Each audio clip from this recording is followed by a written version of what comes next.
Hello friends, आप सब कैसे हैं। आज हम 2018 का कंप्लीट पेपर सॉल्यूशन सॉल्व करने वाले हैं, जिसमें फार्मा पैथोजेनेटिक्स का है। तो आप ये वीडियो को बिल्कुल भी स्किप ना करें। अगर आपको 2018 का कंप्लीट पेपर सॉल्यूशन चाहिए तो आप इस वीडियो को लास्ट तक बने रहें और कंप्लीट पेपर सॉल्यूशन को इसमें आप देख सकते हैं, समझ सकते हैं। फर्स्ट क्वेश्चन को देख लेते हैं। Define antibiotic. It is the product of living microorganism that have the ability to destroy and inhibit the growth of other organism। जो एंटीबायोटिक्स होती हैं वो क्या होती हैं? एक प्रोडक्ट होती है। किसका प्रोडक्ट होती है? Living organism, living micro organism से बनी होती हैं और उनमें क्या एबिलिटी होती है? डिस्ट्रॉय करने की और इनहिबिट करने की अदर ऑर्गेनिज्म को। मतलब जो माइक्रो ऑर्गेनिज्म होते हैं, लिविंग ऑर्गेनिज्म होते हैं, उनका ही प्रोडक्ट होती है और उनको क्या करती है? उनको ही क्या करती है? डिस्ट्रॉय करती है, उनकी ग्रोथ को इनहिबिट करती है ऑर्गेनिज्म की। ये डेफिनेशन किसने दी है? According to Lotus publication 6th edition 2021। अब हम इसकी नेक्स्ट डेफिनेशन देख लेते हैं। Antibiotic are define as the chemical substance or compounds produced by various species of microorganisms such as bacteria and fungi, which is the low concentration destroy, kill and inhibit the growth of other species of microorganism. अब जो antibiotic इसमें क्या बताया है? ये क्या है? Chemical substance है, कंपाउंड प्रोडक्ट है, जो क्या करते हैं? वेरियस स्पीसीज माइक्रो ऑर्गेनिज्म से बने होते हैं, जैसे बैक्टीरिया, वायरस, और इनकी एक छोटी सी कॉन्सेंट्रेशन, मतलब स्मॉल अमाउंट ही क्या कर देता है? अदर माइक्रो ऑर्गेनिज्म की ग्रोथ को इनहिबिट कर देता है या फिर डिस्ट्रॉय कर देता है। ये क्या है? एंटीबायोटिक की डेफिनेशन हुई। हमारा नेक्स्ट क्वेश्चन है फर्स्ट का B, list the classification of sulphonamide. इसमें हमें क्या पूछा गया है? सल्फोनामाइड का क्लासिफिकेशन पूछा गया है। ये क्वेश्चन हमारा 3 नंबर में आया है। Sulphonamides are the drug that inhibit the folic acid synthesis by inhibiting the folic acid synthetase the enzyme that convert para amino benzoic acid PABA into folic acid. इसमें क्या है? जो सल्फोनामाइड ड्रग होती है वो क्या करती है? इनहिबिट करती है किसको? फॉलिक एसिड के सिंथेसिस को। और यहाँ पे कौन सा एंजाइम कन्वर्ट करता है? फॉलिक एसिड सिंथेटेज एंजाइम यहाँ पे कन्वर्टर का काम करता है। क्या होता है? ये एक एंजाइम होता है जो उसको क्या करता है? इनहिबिट करता है। मतलब जो पावा से क्या नहीं बनने देता? फॉलिक एसिड बनने को, सिंथेसिस को क्या कर देता है? रोक देता है। यहाँ पे कौन सा एंजाइम कर रहा है वर्क? Folic acid synthetase. और क्या इनहिबिट कर रहे हैं? इनहिबिट कर रहे हैं सल्फोनामाइड। अगर हम सल्फोनामाइड खाएंगे, ड्रग लेंगे, तो वो पावा से फॉलिक एसिड बनने नहीं देगा। Sulphonamides is also known as the sulphur drug. Sulphonamides को सल्फर ड्रग के नाम से भी जाना जाता है। अब हम देख लेते हैं classification of sulphonamide. Classification of sulphonamide में इसके क्या है? 4 क्लासिफिकेशन है। फर्स्ट है short acting, intermediate acting, long acting और टॉपिकल यूज। हम ये चारों क्लासिफिकेशन को एक एक करके समझते हैं। फर्स्ट हमारा जाता है शॉर्ट एक्टिंग सल्फोनामाइड। इसमें क्या है? It is the rapidly absorb from the gastrointestinal tract and rapidly excreted by the kidney. जो शॉर्ट एक्टिंग सल्फोनामाइड होती हैं वो क्या होती हैं? बहुत जल्दी एब्जॉर्ब हो जाती हैं गैस्ट्रोइंटेस्टाइनल ट्रैक में और बहुत जल्दी क्या होती है? एक्सक्रीट हो जाती हैं। किसके थ्रू एक्सक्रीट होती हैं? किडनी के थ्रू बाय यूरिन। फिर आ जाएगा short acting sulphonamide. Half life इनकी कितनी होती है सल्फोनामाइड की? शॉर्ट एक्टिंग की 2.5, मतलब 2.5 घंटे की। फिर है प्रोटीन बॉन्डिंग इज 85%, इसमें प्रोटीन बॉन्डिंग होता है 85%। About 60% is excreted in urine with in 5 hours, मतलब 5 घंटे के अंदर में 60% एक्सक्रीट आउट हो जाता है। इसका एग्जाम्पल क्या है? सल्फी सोक्साजोल। फिर है सल्फर डाइजिन, सेकेंड एग्जाम्पल। अब हम इसकी सेकेंड क्लासिफिकेशन देख लेते हैं। Intermediate acting. इंटरमीडिएट एक्टिंग में क्या है? They are absorb and excreted more slowly than short acting sulphonamide. इसमें एब्जॉर्प्शन और एक्सक्रीशन थोड़ा स्लो होता है। किसकी तुलना में? जो शॉर्ट एक्टिंग सल्फोनामाइड है उनकी तुलना में। इनकी हाफ लाइफ कितनी होती है? 10 से 12 घंटे की इनकी हाफ लाइफ होती है। दिन में 2 बार हम इनको दे सकते हैं। फिर है use for long term treatment and specially for urine infection. जो इंटरमीडिएट ड्रग है, एक्टिंग ड्रग है, उनको क्या हम लॉन्ग टाइम ट्रीटमेंट के लिए हम यूज़ कर सकते हैं। ज़्यादातर इसको यूरिन इन्फेक्शन के लिए यूज़ किया जाता है। इंटरमीडिएट एक्टिंग का जो एग्जाम्पल है वो क्या है? सल्फामेथोक्सोल। फिर हम थर्ड देखते हैं long acting sulphonamide. Long acting sulphonamide में क्या है, इसमें एक्सक्रीशन और एब्जॉर्प्शन दोनों क्या होंगे, और स्लोली हो जाएंगे, मोर स्लोली, मतलब धीरे धीरे इसमें एक्सक्रीशन होगा और धीरे से एब्जॉर्प्शन होगा। इसकी हाफ लाइफ कितनी रहेगी, 35 से 40 घंटे की इसकी हाफ लाइफ रहेगी। हम दिन में इसको 2 बार दे सकते हैं। This compound are used only the special cases, because इसको हम स्पेशल केसेस में यूज़ करते हैं, जैसे do not have the clinical advantages over short time sulphonamide, they can not pass blood brain barrier as easily and short acting sulphonamide. इसका हम long acting sulphonamide के example देख लेते हैं। इसमें है सल्फाडॉक्सिन, फिर है सल्फा मैथोपायराजिन। टॉपिकल यूज देख लेते हैं। टॉपिकल यूज में आ जाएगा these sulphonamides are used in topical like cream. Cream के रूप में भी हम इसको यूज़ कर सकते हैं ऑन द स्किन सरफेस के ऊपर। इसमें एग्जांपल आ जाएगा मीफेनाइड और सल्फासेलाजाइन और सल्फासेटामाइड, ये इसके एग्जांपल। आज का हमारा नेक्स्ट क्वेश्चन है फर्स्ट का C, write in detail pharmacological action and nurses responsibility of sulphonamide group of drug. ये क्वेश्चन हमारा 10 नंबर में पूछा गया है। लेते हैं pharmacological action. Many bacterial synthesis their own folic acid, of which PABA para aminobenzoic acid, it is the constitution folic acid function as coenzyme in the synthesis of thymosin, purine, and the some amino acids are consist of 3 compound, a petridine, myotin, PABA, and glutamate. The sulfonamides in structural analogous compatibility block PABA by inhibition of enzyme dihydropteroate synthetase. ये हमारा pharmacological action, हम इसके flow chart में इसको समझेंगे। इसके mode of action में हम समझते हैं कि जो पेट्रिडीन प्रिकर्सर प्लस पावा मिलके क्या बनाते हैं, डाईहाइड्रोक्सी फॉलिक एसिड बनाते हैं। यहाँ पे क्या क्या वर्क करता है, ग्लूटामेट और डाईहाइड्रोपेटोरेट सिंथेटेज एंजाइम यहाँ पे वर्क करता है। फिर ये डाईहाइड्रोफॉलिक एसिड किस में कन्वर्ट होता है, टेट्राहाइड्रोफॉलिक एसिड में। यहाँ पे क्या वर्क करता है, 2NADPH प्लस 2H से क्या बनता है, 2NADP बनता है, और यहाँ पे ट्राई मैथोप्राइम यहाँ पे ये वर्क करता है। फिर ये टेट्राफॉलिक एसिड से क्या बनता है, एमिनो एसिड बनता है, प्यूरिन बनता है और थाइमिन बनता है। हम इसके यूजेस देख लेते हैं। यूटीआई में, नकार्डोसिस में यूज़ करते हैं, टॉक्सोप्लाज्मोसिस में यूज़ करते हैं, ड्रग मलेरिया, यूकोलाइटिस और टॉपिकल यूज़ करते हैं। फिर sulphonamides are the sulpha drug inhibit the multiplication of many germ positive and some gram positive bacterias. जो क्या करती है, जो सल्फोनामाइड्स हैं बहुत सारे ग्राम पॉजिटिव और ग्राम नेगेटिव बैक्टीरिया को इनहिबिट करती हैं, जैसे streptococci, gonococci, E coli, vibrio cholera, इन सबको ये क्या करती है, इनहिबिट करती है। अब हम इसके इंडिकेशन देख लेते हैं, क्या क्या इंडिकेशंस होते हैं। यूरिनरी ट्रैक्ट इन्फेक्शन में इसको दिया जाता है, respiratory tract infection, typhoid, diarrhoea and dysentery, gonorrhoea, chancroid, whooping cough, trachoma and conjunctivitis, meningococcal meningitis और सेप्टिसीमिया, ये सब इसके क्या हैं, इंडिकेशन हैं। इसके अब कॉन्ट्राइंडिकेशन देख लेते हैं। Hyper sensitivity to either sulphonamides and trimethoprim. फिर है not to be use in premature and newborn neonate infant of few weeks. फिर आ जाएगा थर्ड, इसका कॉन्ट्राइंडिकेशन क्या है, मार्क लीवर पेरेनकाइमल डैमेज। फिर है ब्लड डिस्क्रेजियस। फिर लास्ट आ जाएगा सीवियर रीनल इनसफिशियंसी। इन सब के टाइम हमें जो सल्फोनामाइड है उसको नहीं देना है। हम सल्फोनामाइड के साइड इफेक्ट को देख लेते हैं। रेसेस इसका साइड इफेक्ट है, कर्निकट्रस साइड इफेक्ट है, हीमोलाइटिक एनीमिया है, और फिर क्या है, क्रिस्टलूरिया है, फिर है स्टेबन जॉनसन सिंड्रोम है, एनोरेक्सिया है, नोजिया वॉमिटिंग है, ये सब इसके साइड इफेक्ट हैं।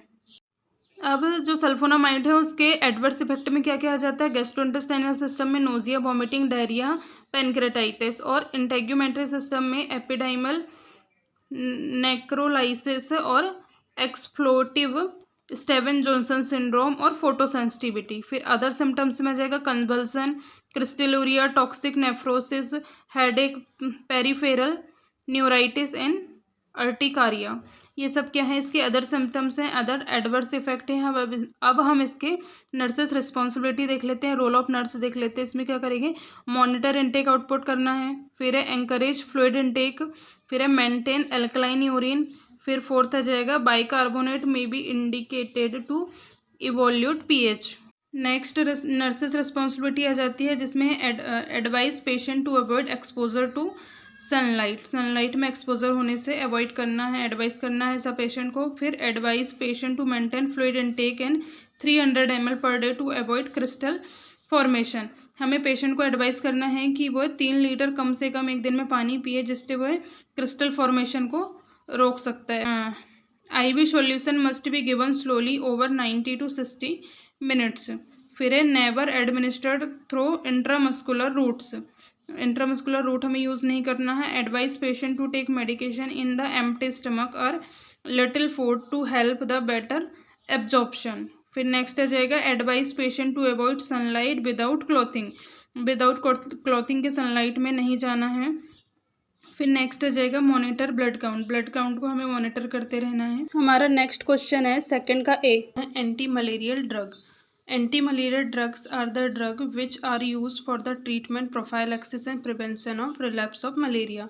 एंटी मलेरियल ड्रग क्या करती हैं, मलेरिया की ट्रीटमेंट के लिए, प्रोफाइलैक्सिस के लिए और इसके प्रिवेंशन के लिए काम में आती हैं, उनको यूज़ किया जाता है। Anti malarial agent administered to human can not affect the parasite during its the sexual phase when it resides in mosquito. Rather, these agents work against parasite during its sexual cycle, which takes place in human body. जो malarial drugs होती हैं उनको हम prevention के लिए भी use करते हैं और एज अ प्रोफाइलैक्सिस भी इनको यूज़ किया जाता है। क्लोरोक्विन, हाइड्रोक्लोरोक्विन, क्विनोन, क्यूनिलीन, फेंट्रीन and mefloquinone all are anti-malarial drug that kill the malarial parasite during the blood phase.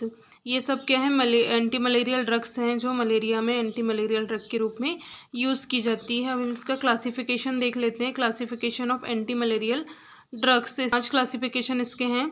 First है प्राइमरी टिश्यू स्केजोंटिसाइड, सेकंड है ब्लड स्केजोंटिसाइड्स, थर्ड है टिश्यू स्केजोंटिसाइड्स, फोर्थ है रेडिकल क्यूरेटिव और फिफ्थ है गेमेटोसाइडल।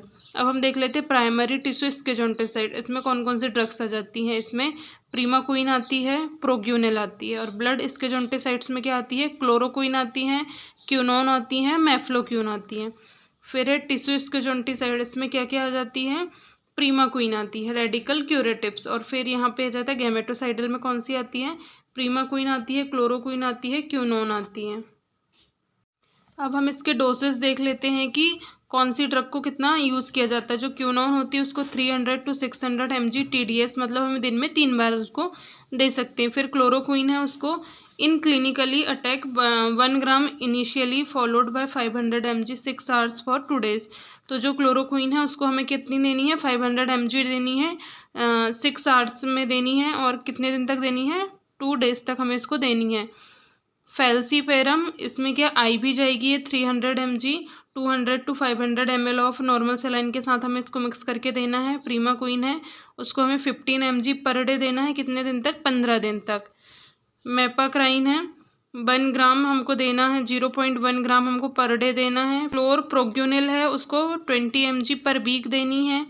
फिर है साइक्लोग्वेनिल पेमोड, ये है 5 mg पर किलोग्राम बॉडी वेट के अकॉर्डिंग हमें देना है, 3 मंथ तक देना है। इसका हम रूट्स देख लेते हैं, intravenous, IV, intramuscular and orally, हम सब ये रूट में यूज़ कर सकते हैं। अब हम इसका इंडिकेशन देख लेते हैं। Use as the second line treatment, इनका यूज़ हम क्या करते हैं, सेकंड लाइन ट्रीटमेंट के रूप में यूज़ करते हैं। जो क्लोरोक्विन होती हैं, क्लोरोक्विन रेजिस्टेंट मलेरियल ड्रग्स होती हैं उनको। फिर हम इसका सेकंड इंडिकेशन देख लेते हैं, severe malarial due to the plasmodium falciparum and plasmodium vivax include the cerebral malaria, medical cure of vivax and other relapsing malaria. फिर जाएगा सेरेब्रल मलेरिया।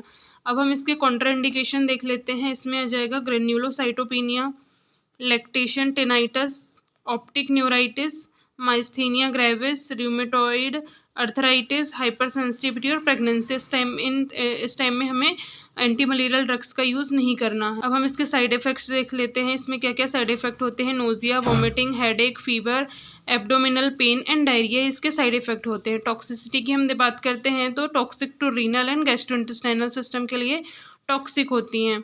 फिर हम इसके रोल ऑफ नर्स देख लेते हैं, क्या क्या रोल प्ले करती है। फिर educate patient to take drug with food to minimise the gastric irritation. Patient को हमें एजुकेट करना है कि जब भी वो है ये ड्रग्स को ले तो उसमें क्या लेना है, हमें फूड के साथ में लेना है ताकि उससे उसका जो गैस्ट्रिक इरिटेशन है वो कम हो सके। फिर है monitor blood count for several changes. हमें ब्लड टेस्ट करवाना है जिसमें हमें ब्लड काउंट करते रहना है। Chloroquine should be avoided in pregnancy when children and those deficit in G6PD deficiency. हमको जो क्लोरोक्विन ड्रग है उसको प्रेगनेंसी में अवॉइड करना है और जो चिल्ड्रंस को भी नहीं देना है और जो भी लोग G6PD डेफिशिएंसी से सफ़र कर रहे हैं उन लोगों को भी हमें ये ड्रग्स नहीं देनी है। आज का हमारा नेक्स्ट क्वेश्चन है सेकंड का बी, एंटा एसिड्स। एंटा एसिड्स मतलब वे ड्रग होती हैं जो एसिड के अगेन वर्क करती हैं। तो antacids are the drug which neutralize the gastric acid and increase pH of gastric content. जो एंटा एसिड क्या होती हैं वो क्या करती है, न्यूट्रलाइज करती हैं किसको, गैस्ट्रिक एसिड को, और इंक्रीज करती है pH को, गैस्ट्रिक कंटेंट का जो pH होता है उसको इंक्रीज करती है। फिर है antacid do not decrease the acid production in stomach whereas excess acid formation is neutralize. जो एंटा एसिड्स होती हैं वो एसिड के प्रोडक्शन को कम नहीं करती हैं बल्कि क्या करती हैं, जो एसिड बना हुआ है उसको क्या करती हैं, न्यूट्रलाइज कर देती हैं। Antacids are basic substance, peptic activity is also reduce. Antacids are the widely used in the treatment of peptic ulcer and also forms of डिस्पेप्सियम।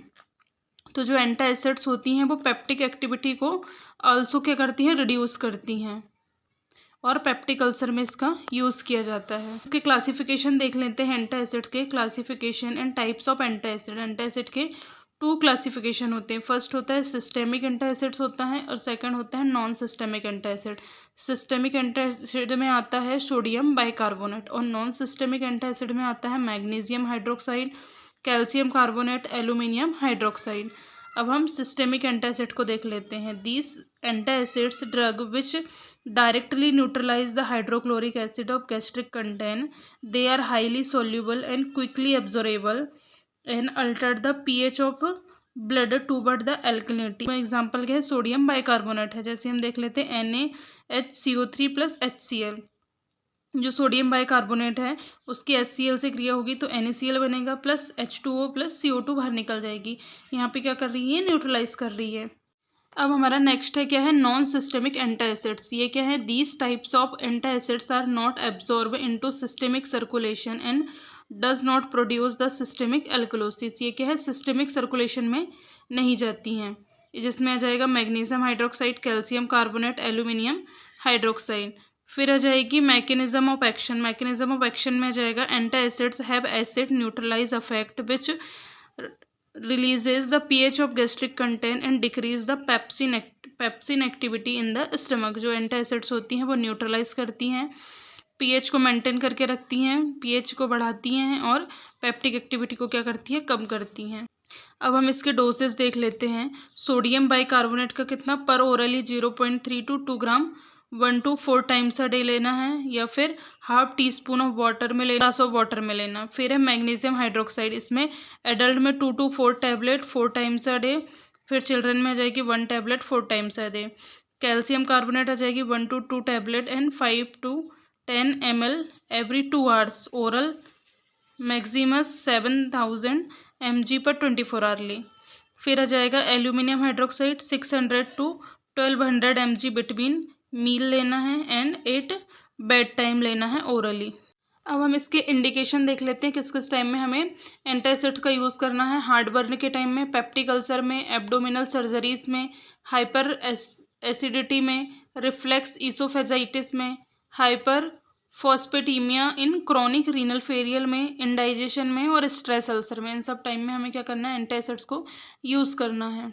अब हम इसके कॉन्ट्राइंडिकेशन देख लेते हैं। Sodium preparation are contraindicated in cardiac disease in hypertension. Hypertension और cardiac disease में हमें sodium preparation वाली जो एंटासिड्स है उनको हमें नहीं देना है। फिर है calcium carbonate preparation continue in patient with peptic ulcer. अब हम इसका ड्रग इंट्रैक्शन देख लेते हैं। एंटासिड में interfere with the absorption of digoxin, tetracycline, iron sulphate, indomethacin antibiotic and isoniazid given orally at same time. As a rule, these drugs should be given 2 hours apart from antacids. ये सब जो drug हैं digoxin, tetracycline, iron salt, indomethacin या antibiotic आइसोनियाजेड, ये सब drug को हमें antacids के 2 घंटे के अंतराल में हमें देना है। फिर हम इसके साइड इफेक्ट देख लेते हैं। साइड इफेक्ट में आ जाएगी फर्स्ट रिबाउंड हाइपर एसिडिटी होगी, फिर है electrolyte disturbance such as hypermagnesaemia हो जाएगा, हाइपर फॉस्फेटीमिया हो जाएगा, हाइपोनेट्रीमिया भी हो सकता है। अब हम इसके एडवर्स इफेक्ट को देख लेते हैं। जो मैग्नीशियम प्रिपरेशन है वो क्या करती है, डायरिया कॉज करती है। एल्यूमिनियम प्रिपरेशन कॉन्स्टिपेशन कॉज करती है। Magnesium based antacid can not be excreted from body in case of dysfunctional kidney. अगर डिसफंक्शनल किडनी है तो जो मैग्नीशियम बेस्ड एंटासिड्स है वो किडनी से फ्लश आउट नहीं हो पाएगी। फिर आ जाएगी फोर्थ में calcium preparation can cause the alkaline syndrome, hyper calcaemia, metabolic alkalosis and renal impairment. अब इसकी टॉक्सिसिटी हम देख लेते हैं। The risk of toxicity in more if taken with warfarin, anti depressant, theophylline, phenytoin, propanol and lidocaine. इसका हम role of nurse देख लेते हैं, क्या क्या रोल प्ले करती है nurse. Assess for allergic fluid imbalance, renal disease, heart failure and gastrointestinal obstruction. हमें ये सब डिसीज को क्या करना है, असेस करना है। फिर है given to 6 to 8 oz of water after administer the antacid, advise the patient to take sips of water. जो पेशेंट है एंटासिड लेने के बाद में हमें उसको एडवाइस करना है कि बहुत सारा पानी उसको नहीं लेना है, सिप्स ऑफ वाटर उसको लेना है। फिर नेक्स्ट आ जाएगा if cable advise the patient to chew well flow with water. फिर नेक्स्ट आ जाएगा avoid giving calcium carbonate for long term as it will cause the gastric hyper secretion and acid rebound. हमारा ये question paper थोड़ा सा लंबा होने वाला है, थोड़ा लंबे टाइम तक चलेगा, तो आप लोग पूरे लास्ट तक बिल्कुल जुड़े रहें और हर क्वेश्चन को ध्यान से पढ़ें, क्योंकि हमारे जो पेपर हैं उसका भी 10 ही दिन हमारे पास बचा हुआ है। अगर हम इसमें अच्छे से तैयारी कर लेते हैं तो हम एग्ज़ाम को अच्छे से क्वालिफाई कर सकते हैं। अगर फिर हम इन 10 दिनों में फुल कंसंट्रेशन के साथ पढ़ते हैं तो एग्ज़ाम को हम आसानी से क्लियर कर लेंगे। हमें एग्ज़ाम में किसी प्रकार की कोई भी प्रॉब्लम्स नहीं आएगी। और हम इसमें इम्पॉर्टेंट क्वेश्चन ही पढ़ रहे हैं, तो ये क्वेश्चन हमारे एग्ज़ाम के लिए बहुत ही इम्पॉर्टेंट है और आने के बहुत ज़्यादा इनके चांसेस रहते हैं प्रीवियस ईयर के क्वेश्चन के। तो आप प्लीज़ इनको अच्छे से पढ़ें ध्यान से और नोट्स ज़रूर बनाएं। अब हमारा नेक्स्ट क्वेश्चन बनने वाला है सेकंड का C, non steroidal anti inflammatory drug. Non steroidal anti inflammatory drug NSAIDs are medicine that are widely use to relieve pain, reduce inflammation and bring down a high temperature. जो anti inflammatory drug होती हैं, NSAID drugs होती हैं, वो क्या करती हैं, pen को कम करती हैं, इन्फ्लामेशन को कम करती हैं और टेम्परेचर को भी क्या करती हैं, कम करती हैं। NSAID are the heterogeneous group of drug having the analgesic, anti inflammatory and anti pyretic effect. जो NSAID ड्रग होती हैं वो हेट्रोजीनियस ग्रुप की होती है, मतलब उसमें बहुत सारे कैरेक्टरिस्टिक होते हैं। जैसे एनाल्जेसिक्स होती हैं, एंटी इन्फ्लामेटरी होती हैं और एंटी पायरेटिक उसमें इफेक्ट देखने को मिलता है। अब हम क्लासिफिकेशन देख लेते हैं NSAID के, तो इसके कितने 4 क्लासिफिकेशन है, जिसमें फर्स्ट आ जाएगा non selective COX inhibitor, second आ जाएगा प्रेफरेंशियल कॉक्स-2 इनहिबिटर, थर्ड आ जाएगा इसका सेलेक्टिव कॉक्स-2 इनहिबिटर, फिर फोर्थ आ जाएगा analgesic antipyretic with poor anti inflammatory action. ये इसके 4 क्या हो गए, क्लासिफिकेशन हो गए। अब हम इसका मैकेनिज्म देख लेते हैं NSAID ड्रग का। तो जो हम NSAID ड्रग लेते हैं तो वो हमारी सेल वॉल पे क्या करती हैं, अफेक्ट करती है। अगर हमको इंजरी हुई है तो सेल वॉल पे वो अफेक्ट करती है। फिर जो फास्फोलिपिड्स होती है वो किस में बदल जाता है, फास्फोलाइपेज A2 एंजाइम वहाँ पे वर्क करता है। फिर हाइड्रोलाइसिस होता है और एरेक्नोइड एसिड वहाँ पे बन जाता है। फिर ये एरेक्नोइड एसिड 2 में कन्वर्ट होता है, जिसमें कॉक्स और लॉक्स आता है। जब हम NSAID ड्रग लेते हैं तो हमारा ये एरेकिडोनिक एसिड कॉक्स नहीं बना पाता है, जिससे हमारा एंटी इन्फ्लामेटरी एक्शन यहाँ पे रुक जाता है। अगर हमारा कॉक्स वर्क नहीं करेगा तो यहाँ पे इन्फ्लामेशन हमें नहीं होगा। फिर जो कॉक्स होता है वो क्या होता है, साइक्लो ऑक्सीजनेज होता है, उसका फुल फॉर्म क्या है, साइक्लो ऑक्सीजनेज। और जो 5 लॉक्स होता है लिपो ऑक्सीजनेज होता है, लॉक्स मतलब लिपो ऑक्सीजनेज। जो कॉक्स होता है वो 2 टाइप्स में डिवाइड होता है, कॉक्स 1 और कॉक्स 2 में। और जो कॉक्स 1 होता है वो प्रोस्टाग्लैंडिन करवाता है और क्या करवाता है, थ्रोम्बोक्सिन करवाता है। अगर हम NSAID ड्रग नहीं लेते हैं तो कॉक्स 2 में डिवाइड हो जाता है, कॉक्स 1 और कॉक्स 2 में। तो कॉक्स 1 प्रोस्टाग्लैंडिन और थ्रोम्बोक्सिन A2 करवाता है। तो जो प्रोस्टाग्लैंडिन है उसमें क्या होता है, secretion of protective gastric mucus होता है और रेगुलेशन ऑफ गैस्ट्रिक एसिड होता है। और जो थ्रोम्बोक्सिन होता है उसमें क्या होता है, बेजो कंस्ट्रिक्शन होता है, इंक्रीज प्लेटलेट एक्टिवेशन और एग्रेशन होता है। फिर यहाँ पे क्या होता है, जो 5 लॉक्स होता है उसमें लिपो ऑक्सीजनेज होता है, जो कहाँ पे जाता है, ल्यूकोट्राइन्स बनाता है। फिर यहाँ पे जो कॉक्स 2 होता है वो क्या, प्रोस्टाग्लैंडिन S और प्रोस्टाग्लैंडिन I2 बनाता है। जो प्रोस्टाग्लैंडिन S होता है वो इंड्यूस फीवर एंड पेन करवाता है। फिर जो प्रोस्टाग्लैंडिन PGI2 होता है वो वैसोडाइलेशन करवाता है और प्लेटलेट का एग्रीगेशन करवाता है। ये हमारी क्या है, mechanism of inflammation of NSAID drug है। इसके डोसेस देख लेते हैं। NSAID एजेंट यूजुअल डोज और डोजिंग इंटरवल, कितना टाइम ड्यूरेशन में देना है। इबुप्रोफेन है उसको 400 to 800 mg 6 आवर्ली देते हैं। फिर है जो कीटोप्रोफेन है 25 to 50 mg 6 to 8 आवर्ली देते हैं। फिर है जाएंगे नेप्रोक्सेन 250 mg 6 to 8 आवर्ली। फिर है कैटोरोलैक IVIM 30 mg orally 10 mg, IVIM 6 hourly और ओरली 4 to 6 आवर्स में। फिर है कैलेकॉक्सिब 200 mg देना है 12 आवर्ली। अब हम इसके इंडिकेशन देख लेते हैं किस किस टाइम में हमको इसको देना है। Relieve pain and inflammation of musculoskeletal disorder such as the rheumatic arthritis, osteoarthritis, इस टाइम में हम इसको दे सकते हैं। Reduce fever. फिर है ट्रीटमेंट ऑफ गाउट में। अब इसके कॉन्ट्रा इंडिकेशन क्या है, अस्थमा के टाइम, प्रेगनेंसी के टाइम और ब्रेस्ट फीडिंग के टाइम में हमें NSAID ड्रग्स को यूज़ नहीं करना है। साइड इफेक्ट में आ जाएगा, GI प्रॉब्लम होती हैं, ARF, एक्यूट रीनल फेलियर हो सकता है। फिर hyper sensitivity reaction, platelet dysfunction, ये सब हो सकता है। रोल ऑफ नर्स में आ जाएगा, patient who have asthma, allergy and nasal polyps on who are allergic and tartrazine are at in increase risk of developing the hypersensitivity reaction.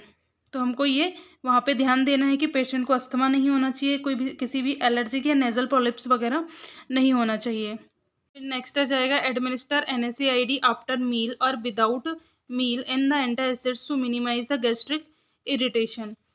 तो जो NSAID है उसको हम क्या देना है, आफ्टर मील देना है, नहीं तो क्या होगा, गैस्ट्रिक इरिटेशन यहाँ पे होगा। फिर नेक्स्ट आ जाएगा हमारा, instruct patient to take NSAID with a full glass of water and remain in the upright position for 15 to 30 minutes after administration. हमें पेशेंट को एडवाइस करना है कि NSAID ड्रग्स को जो लेगा वो non steroidal anti inflammatory drugs को जब भी पेशेंट लेगा तो उस टाइम में उसको क्या बोलना है कि फुल ग्लास ऑफ वाटर के साथ लेना है और 15 to 30 मिनट्स उसको क्या करना है, अपराइट पोजीशन में बैठना है। आज का हमारा नेक्स्ट क्वेश्चन है सेकंड का D, oral contraceptives. Oral contraceptive are the hormonal preparation used to achieve the reversible suppression of fertility by blocking FSH and LH that decrease the release of ovum and alter the secretion of endometrium and cervical mucosa, thereby the hinders implantation of fertilised ovum. जो oral contraceptive pills होती हैं वो क्या होती है, hormonal preparation होती हैं जो फर्टिलाइजेशन को क्या करती हैं, रोकती हैं। फिर हम इसका क्लासिफिकेशन देख लेते हैं। क्लासिफिकेशन, ओरल कॉन्ट्रासेप्टिव के 3 क्लासिफिकेशन है। फर्स्ट है कंबाइन हार्मोनल कॉन्ट्रासेप्टिव, सेकंड है प्रोजेस्टिन ओनली कॉन्ट्रासेप्टिव, थर्ड है पोस्ट क्वाइटल कॉन्ट्रासेप्टिव। जो कंबाइन हार्मोनल कॉन्ट्रासेप्टिव है उसमें आती है मोनोफेजिक, बाईफेजिक, ट्राईफेजिक, और क्या आती हैं, पेरेंट्रल कंबाइंड आती हैं। फिर जो प्रोजेस्टिन ओनली कॉन्ट्रासेप्टिव है उसमें मिनी पिल्स आती हैं, IM इंजेक्शन आती हैं, सबक्यूटेनियस इम्प्लांट्स आते हैं। और जो पोस्ट कोइटल कॉन्ट्रासेप्टिव है उसमें मिफेप्रिस्टोन आती है, यूलोप्रिस्टोल आती है, लिवोनॉर्जेस्टिन आती है। अब हम सबसे पहले देखते हैं कंबाइन हार्मोनल कॉन्ट्रासेप्टिव। इसमें क्या क्या होता है, एस्ट्रोजन होता है, उसके साथ में प्रोजेस्टिन होता है। इसका हमें लो डोज दिया जाता है। जो ओरल पिल्स होती हैं मोनोफेजिक, बाईफेजिक और ट्राईफेजिक इसमें आती है। पेरेंटल कंबाइन में जाती हैं, इंजेक्टेबल, ट्रांस डर्मल और वेजाइनल ड्रग्स आती हैं। ओरल पिल्स या फिर ओरल ड्रग्स, इनमें क्या जाती है मोनोफेजिक जो ड्रग्स होती हैं ओरल कॉन्ट्रासेप्टिव, उनको क्या करते हैं start on 5th day of menstrual cycle. जब हमारा मेंस्ट्रुअल साइकिल का 5th डे होता है उस दिन से हमें स्टार्ट करना होता है और कब तक लेना है 21 दिन तक लेना है। फिर क्या करना है हमें 7 दिन का गैप देना है जिसमें क्या रहेगा ब्लीडिंग पीरियड रहेगा। तो हमें क्या करना 5th डे से स्टार्ट करना, 21 दिन तक लेना है, 7 दिन का गैप देना। ये हमारी मोनोफेजिक है। फिर हमारी आ जाती है बाईफेजिक में आ जाएगा this reduced the hormone amount needed for contraceptive. They more closely mimic the menstrual cycle. Biphasic pills consist of estrogen for 10 days followed by progesterone for next 11 days. Risk for endometrium cancer not preferred. जो biphasic होती है उसमें oestrogen tablet 10 days तक लेते हैं, उसके followed by 11 days तक हमें क्या लेना प्रोजेस्टिन लेना। मतलब ये भी 21 डेज की है, पर इसमें हमें क्या होता है एंडोमेट्रियल कैंसर होने के चांसेस रहते हैं, इसलिए हम इसको ज़्यादा प्रेफर नहीं करते हैं। फिर हमारी आती है ट्राईफेजिक में क्या होती है लो डोज ऑफ एस्ट्रोजन दिया जाता है और प्रोजेस्टिन लो साइड इफेक्ट होता है इसका। फिर इसमें क्या है it is a women skipped a pills she should take 2 pills next day. जो ट्राईफेजिक पिल्स होती है उसमें क्या होती है अगर वुमेन्स एक दिन पिल्स खाना भूल जाती है, मॉर्निंग पिल्स अगर एक दिन खाना भूल जाती है तो दूसरे दिन क्या करेगी वो 2 पिल्स को एक साथ ले लेगी। It more than 2 pills are skipped course should be withdrawn and should follow the alternative for this cycle and restart on 5th day of cycle. अगर जो फीमेल होती है 2 पिल्स से ज़्यादा पिल्स खाना भूल जाती है तो उसको साइकिल को क्या करना है रीस्टार्ट करना है। मतलब जब उसका मेंस्ट्रुएशन चलेगा तो मेंस्ट्रुएशन के 5th डे से उस साइकिल को उसको क्या करना है पिल्स खाने की हमको रीस्टार्ट करना है। फिर आ जाएगा use for women over 35 year. ये जो ट्राईफेजिक पिल्स है वो 35 के अबव फीमेल्स में यूज़ किया जाता है। फिर नेक्स्ट आ जाएगी प्रोजेस्ट्रीन ओनली कॉन्ट्रासेप्टिव में फर्स्ट आ जाती है मिनी पिल्स क्या होती है a low dose progestin is taken daily without a gap. इसमें क्या होती है जो प्रोजेस्ट्रीन की टैबलेट होती है उसको हमें डेली लेना होता है विदाउट गैप, मतलब हम किसी भी एक दिन का गैप इसमें नहीं कर सकते हैं। फिर इसमें आ जाएगा oestrogen and its the accompanies long term adverse effect are the thus eliminated but efficacy is lower menstrual cycle may be regular and it's therefore the not popular. अब हमारी नेक्स्ट आ जाती है post coital contraceptive. They are the non emergency contraceptive pills. ये जो post coital contraceptive pills होती हैं उनको हम इमरजेंसी कॉन्ट्रासेप्टिव पिल्स भी कहते हैं या फिर 72 आवर्स आफ्टर क्वाइटस भी हम इसको ले सकते हैं, इसको प्रेफर किया जाता है। The pills should be started as early as possible within 72 hours of coitus and has the efficacy of 90 to 98%। 2 tablet immediately and 2 tablet repeat after 12 hour. जो इमरजेंसी कॉन्ट्रासेप्टिव पिल्स होती है उसको हमें 72 hours के अंदर जितना जल्दी हो सके उतना जल्दी हमको लेना है। इसकी हमें रिकवर होने की चांसेस रहती है कितनी 90 to 98% इसकी चांसेस रहती हैं कि ये जो फर्टिलाइजेशन है उसको नहीं होने देती है। हमें क्या करना है ये टैबलेट को 2 टैबलेट्स हमें इमीडिएट लेना है, मतलब जब से हम 72 आवर्स के विद इन हम जब स्टार्ट कर रहे हैं तो हमें स्टार्ट करते टाइम हमें क्या करना है 2 टैबलेट्स को तुरंत लेना। फिर आफ्टर दैट हमें क्या करना है 2 टैबलेट रिपीट करना है। कब करना है 12 घंटे के बाद में। If this is not successful, an intrauterine contraceptive device IUD should be used within the 5 days of coitus। अगर 72 आवर्स के अंदर हमने ये कॉन्ट्रासेप्टिव पिल्स को नहीं लिया तो उसमें क्या होता है जो हमें IUDs होती हैं इंट्रायूटेराइन डिवाइस होती है वो हमको क्वाइटस के 5 दिन के अंदर में इंसर्ट करवानी। अब हमारा नेक्स्ट पॉइंट है mechanism interfering with the tubal transport preventing implantation or by the causing regression of corpus luteum.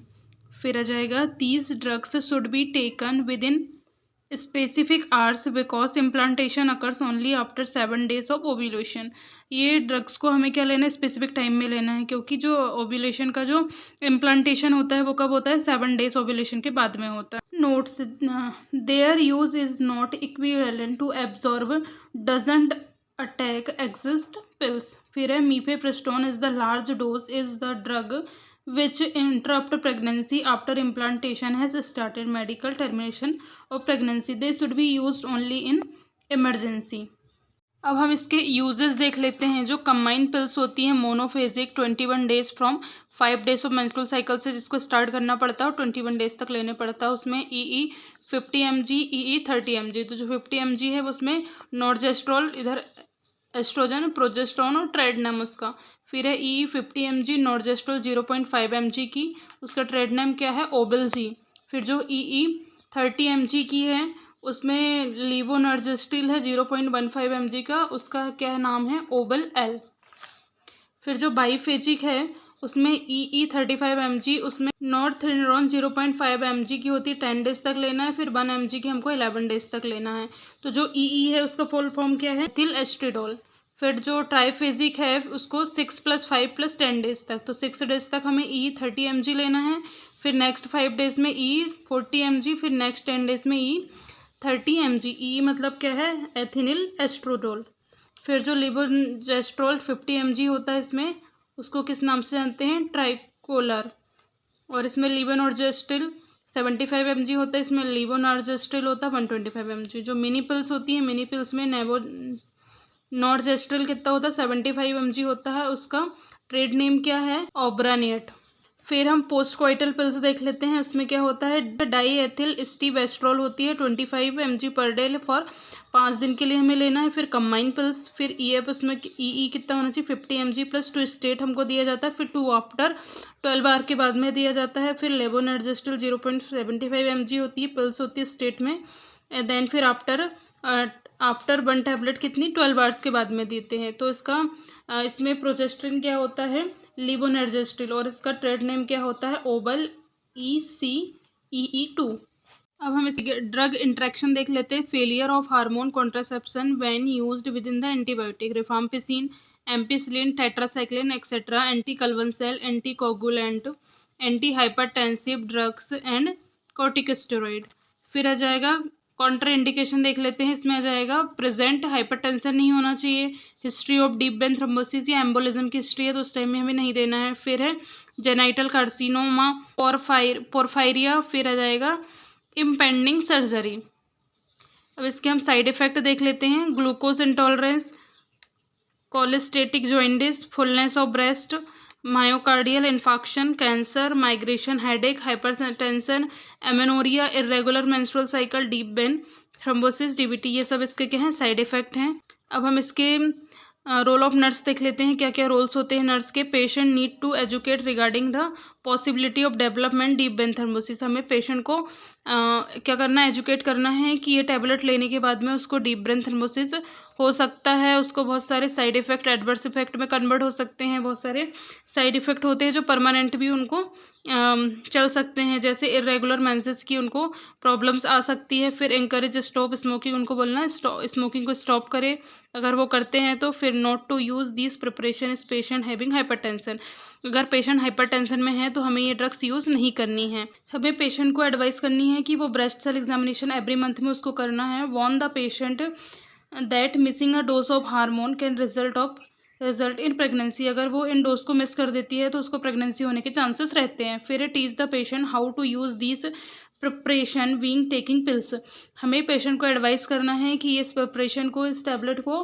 किस तरीके से उसको लेना है, किस टाइम में उसको लेना है, ये सब हमें पेशेंट को टीच करना। हमारा नेक्स्ट क्वेश्चन है 3rd, जिसमें हम short answer type of question से देखने वाले हैं। इसमें हम देखेंगे state any 4 anti tuberculin drug, मतलब जो हमारा शॉर्ट आंसर क्वेश्चन है उसमें 4-5 क्वेश्चन दिए हैं छोटे छोटे से, उनको हमको सॉल्व करना है। 2-2 मार्क्स के आए हैं। हमारा फर्स्ट क्वेश्चन रहने वाला है state any 4 anti tuberculin drug. इसमें क्या पूछा है, 4 एंटी ट्यूबरकुलिन ड्रग पूछा है। फर्स्ट है रिफाम्पिसिन, सेकंड जाएगा स्ट्रेप्टोमाइसिन, फर्स्ट है रिफाम्पिसिन, सेकंड है स्ट्रेप्टोमाइसिन, थर्ड है आइसोनियाजाइड, फोर्थ है इथाम्ब्यूटोल, फिफ्थ है पायरेजिनामाइड। हमारा नेक्स्ट क्वेश्चन है name any 4 common side effect of antihistamine drug.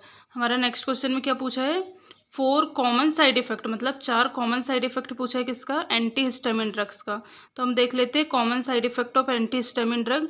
First आ जाएगा mild drowsiness, headache, gastrointestinal disturbance, dizziness, dry mouth, blurred vision and hypotension, ये क्या है, कॉमन साइड इफेक्ट है एंटीहिस्टामिन ड्रग्स के। नेक्स्ट क्वेश्चन है name any 2 nurses responsibility administer the oral hypoglycaemic agent. जब हम ओरल हाइपोग्लाइसीमिक एजेंट देते हैं पेशेंट को तो उस टाइम में हमें क्या नर्सेज रिस्पॉन्सिबिलिटी रखनी चाहिए, तो हमें 2 नर्सेज रिस्पॉन्सिबिलिटी यहाँ पे पूछी गई है।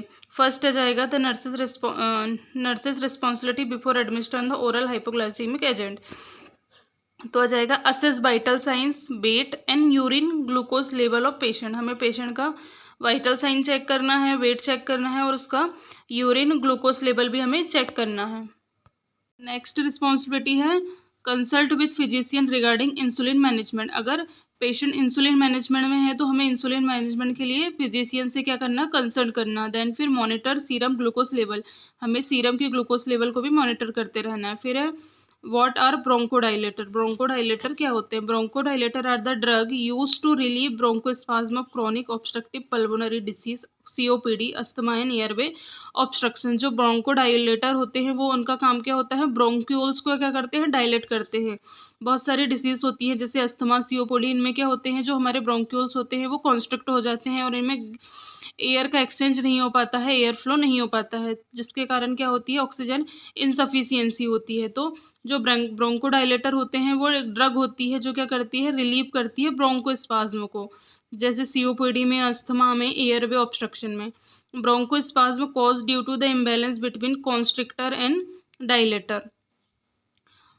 Prostaglandin alpha and beta, adrenoreceptor sympathesis and parasympathesis influence have also been the implicated commonly used drug are। जो ब्रोंकोस्पाज्म होता है उसमें क्या हो जाता है, इम्बैलेंस हो जाता है कॉन्स्ट्रक्टर के बीच में और डायलेटर के बीच में। हम इसके एग्जांपल देख लेते हैं, साल्ब्यूटामोल, टर्ब्यूटालिन, सालमेट्रोल, एड्रेनलिन। फिर हमारा नेक्स्ट क्वेश्चन आ जाता है succinyl choline and its uses. Succinyl choline क्या होता है और इसके यूजेस क्या होते हैं। पहले हम सक्सिनिल कोलिन देख लेते हैं। Succinyl choline is the dipolarizing muscle relaxant that has been the use for the rapid sequence induction and for the procedures requiring only a brief duration of muscle relaxation। जो succinyl Colin है वो क्या करती है, muscle relaxant का काम करती है। इसका यूजेस हम कहाँ यूज़ करते हैं, adjunct to general anaesthesia, to facilitate tracheal intubation, to provide skeletal muscle relaxation during surgery and mechanical ventilation। ये इसके यूजेस। यहाँ पे हमारे फार्मा के क्वेश्चन फिनिश हो गए हैं सेक्शन ए के। अब हम सेक्शन बी के पैथोलॉजी और जेनेटिक्स के क्वेश्चन को सॉल्व करेंगे, जिसमें हम कंटिन्यूएशन यहाँ पे सॉल्व करेंगे, जिसमें हमारा क्वेश्चन नंबर रहने वाला है, ये क्वेश्चन नंबर 4 है, जिसमें 12 नंबर का पूछा गया है। Etiopathogenesis of peptic ulcer and complication of disease. हम सबसे पहले पेप्टिक अल्सर की यहाँ पे डेफिनेशन देख लेते कि पेप्टिक अल्सर होता क्या है। Peptic ulcer the area of degeneration and necrosis of gastrointestinal mucosa expose to the acid peptic secretion. तो जो पेप्टिक अल्सर होते हैं वो क्या होते हैं, किसी भी एरिया का जो म्यूकस मेम्ब्रेन में है उसका क्या होना, डीजनरेशन होना या फिर नेक्रोसिस हो जाना, क्या होता है, पेप्टिक अल्सर होता है। Through they can occur at level of any alimentary tract that is the expose to the hydrochloric acid and pepsins. ये किसके कारण कॉज होते हैं, एलिमेंट्री कैनाल में जब हाइड्रोक्लोरिक एसिड एक्सपोज होता है तो उस टाइम में ये होने के हमारे चांसेस रहते हैं। फिर है peptic ulcer occurs in the duodenum and stomach. Peptic ulcer duodenum में भी हो सकते हैं और स्टमक में भी हो सकते हैं। They are chronic solitary lesion seen commonly in the first portion of the duodenum and the stomach. ये डिओडिनम के फर्स्ट पोर्शन में और स्टमक में हमें देखने को मिलते हैं। They occurs most commonly 98 to 99% in either the duodenum and the stomach. It is the ratio 4:1। इसमें मोस्ट कॉमनली कहाँ होते हैं, डिओडिनम में होते हैं और स्टमक में होते हैं। इसका रेशियो क्या है, 4:1 है। Each of the 2 main types में बी एक्यूट एंड क्रॉनिक। इसके 2 टाइप्स होते हैं पेप्टिक अल्सर के, एक होता है एक्यूट, एक होता है क्रॉनिक। अब हम देख लेते हैं acute peptic ulcer. They are the multiple small mucosal erosion seen most commonly in the stomach but occasionally involving the duodenum. जो एक्यूट पेप्टिक अल्सर होता है वो स्मॉल म्यूकोसल इरेजन होता है, मतलब छोटा साइज का होता है, और फिर क्या होता है इसमें ज़्यादातर ये हमें स्टमक में देखने को मिलता है और कभी कभी ये डिओडिनम में भी हो जाता है। अब हम एक्यूट पेप्टिक अल्सर की एटियोलॉजी देख लेते हैं। These ulcer occurs following the severe stress and cause are the following. Psychological stress के कारण हो सकता है, physiological stress as the following, shock के कारण हो सकता है, सीवियर ट्रॉमा के कारण हो सकता है, सेप्टिसिंग में एक्सेसिव बर्न, फिर है यहाँ पे क्या है intracranial lesion, drug intake, local irritant जैसे एग्जाम्पल में जाएगा अल्कोहल, स्मोकिंग, कॉफ़ी, इसके कारण भी ये हो सकता है। अब हम इसकी पैथोजेनेसिस देख लेते हैं, क्या इसकी पैथोजेनेसिस होती है। The possible hypothesis of genesis of stress ulcer R S under. ये क्या होते हैं, स्ट्रेस के कारण होते हैं। फिर ischaemic hypoxic injury to the mucosal cell. इसमें क्या होती है, जो म्यूकोसल सेल होती है इसमें क्या हो जाती है, इंजरी हो जाती है। Depletion of gastric mucus barrier rendering the mucosa susceptible to attack by acid peptic secretion. ये हमारी क्या है, पैथोजेनेसिस है एक्यूट पेप्टिक अल्सर की। अब हम पैथोलॉजिकल चेंजेस देख लेते हैं पेप्टिक अल्सर के। इसमें हम पहले ग्रॉस एक्टिविटी देखते हैं। इसमें आ जाएगा acute stress ulcer are the multiple more than 3 ulcer in 75% of cases.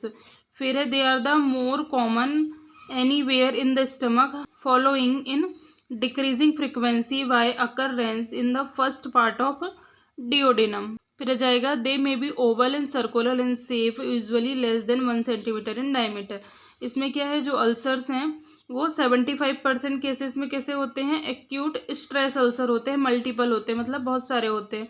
और इनका जो साइज शेप होता है वो क्या होता है, बहुत छोटा होता है, 1 सेंटीमीटर से भी कम इनका डायमीटर होता है। अब हम इसकी माइक्रोस्कोपिक देख लेते हैं। The stress ulcer are and do not invade the mucosal layer. जो स्ट्रेस अल्सर होते हैं वो क्या होते हैं, इसको इन्वेजन नहीं करते हैं म्यूकस लेयर को।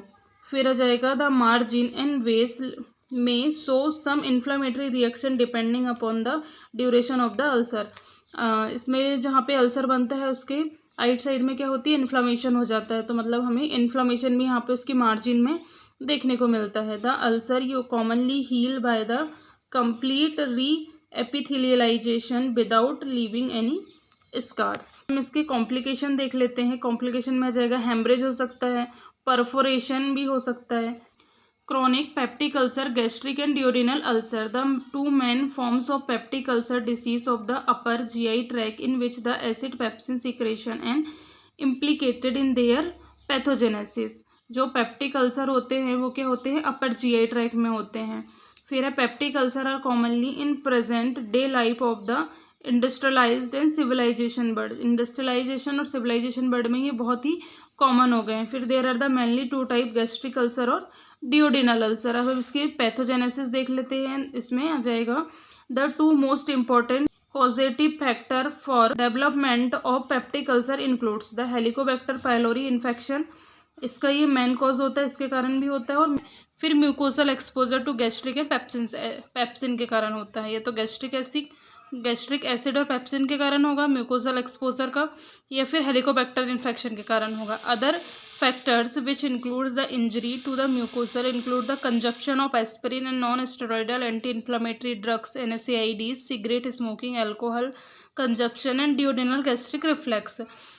इन 2 कॉज के अलावा भी और कॉज इफेक्ट करते हैं किसको, अल्सर्स को। वो क्या क्या हैं, या तो एस्पिरिन है, अगर हम बहुत ज़्यादा मात्रा में एस्पिरिन लेते हैं तो उसके कारण भी होते हैं, NSAID ड्रग के कारण होते हैं, और सिगरेट स्मोकिंग, अल्कोहल या फिर डिओडिनल रिफ्लेक्स, ये सब के भी कारण बनते हैं पेप्टिक अल्सर के। फिर आ जाएगा there are the certain mucosal defensive forces which prevent the development of peptic ulcer. This include surface mucus secretion.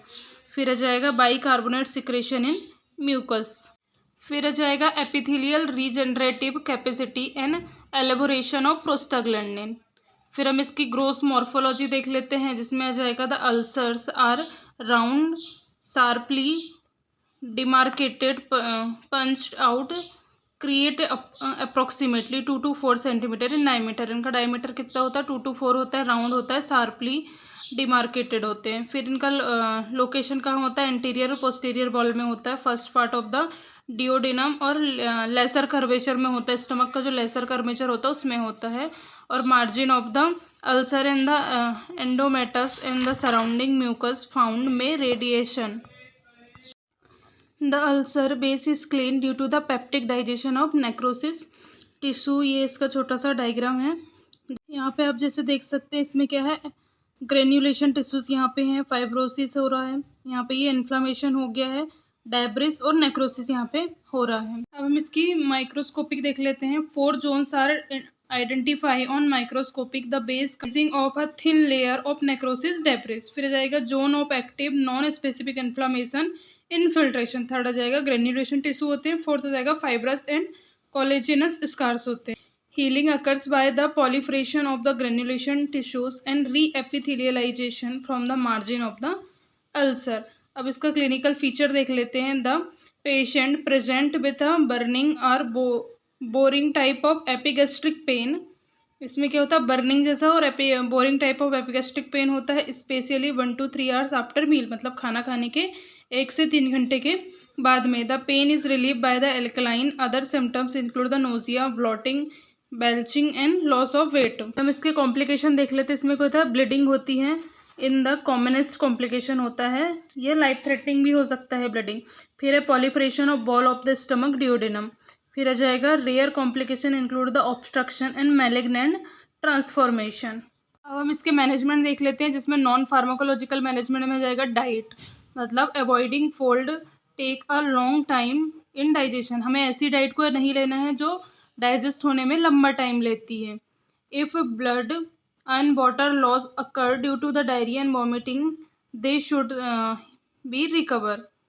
फिर है कैसेशन ऑफ NSAID, मतलब NSAID को नहीं लेना है। फिर है क्वाटिंग स्मोकिंग, मतलब स्मोकिंग को क्या करना है, स्टॉप करना। फिर है अवॉइड अल्कोहल, अल्कोहल को बिल्कुल भी नहीं लेना। अब हम इसमें फार्माकोलॉजिकल मैनेजमेंट देख लेते हैं। तो फर्स्ट आ जाता है एंटासिड। एंटासिड में aluminium hydroxide, magnesium carbonate, magnesium trisilicate, फिर आ जाएगा magnesium hydroxide, calcium carbonate, sodium bicarbonate. फिर सेकेंड आ जाएगा H2 ब्लॉकर। इसमें आ जाएगा सिमेंटिडिन, ट्रिनिटिडिन आ जाएगा जेंटेक के नाम से। फिर है निडाटिडिन आ जाएगा एसिग। फिर आ जाएगा फॉर्मेटिडिन आ जाएगा पेप्सिड के नाम से। फिर PPI होता है, ओमेप्राजोल होता है, इसोमेप्राजोल होता है, लेंसोप्राजोल होते हैं, रेबिप्राजोल होते हैं, पेंटोप्राजोल होते हैं। फिर होते हैं प्रोटेक्टिव ड्रग। प्रोटेक्टिव ड्रग में आ जाएगा कैरेफेट, पेप्टो बिस्मॉल, बिस्मिथ, सब salicylate. It cover the bond and prevent further damage. और यहाँ पे हम एंटीबायोटिक भी दे सकते हैं, जैसे इमिडाजोल, एजिथ्रोमाइसिन, एमोक्सिसिलिन, ये सब हम एंटीबायोटिक भी हम यहाँ पे दे सकते हैं। हमारा नेक्स्ट क्वेश्चन है 5th का A। हमारा क्वेश्चन है नेक्रोसिस। ये क्वेश्चन हमारा शॉर्ट नोट्स में पूछा गया है, तो हम नेक्रोसिस के बारे में पढ़ते हैं। It is the define as the focal tissue death along with the degeneration of tissue mostly includes by the proteolytic degradative action of the enzyme on injured cell. इसमें क्या होता है, जो फोकल टिश्यू होती है उसकी डेथ होने लगती है, उसका डिजनरेशन होने लगता है टिश्यू का। The enzymes may be release from the same cell autolysis और forms the adjacent cell and inflammation cells. फिर इसमें नेक्रोसिस मतलब क्या होता है, डेड, ग्रीक वर्ड, इसमें मीनिंग नेक्रोसिस का मतलब होता है dead of stage of dying in the act of killing.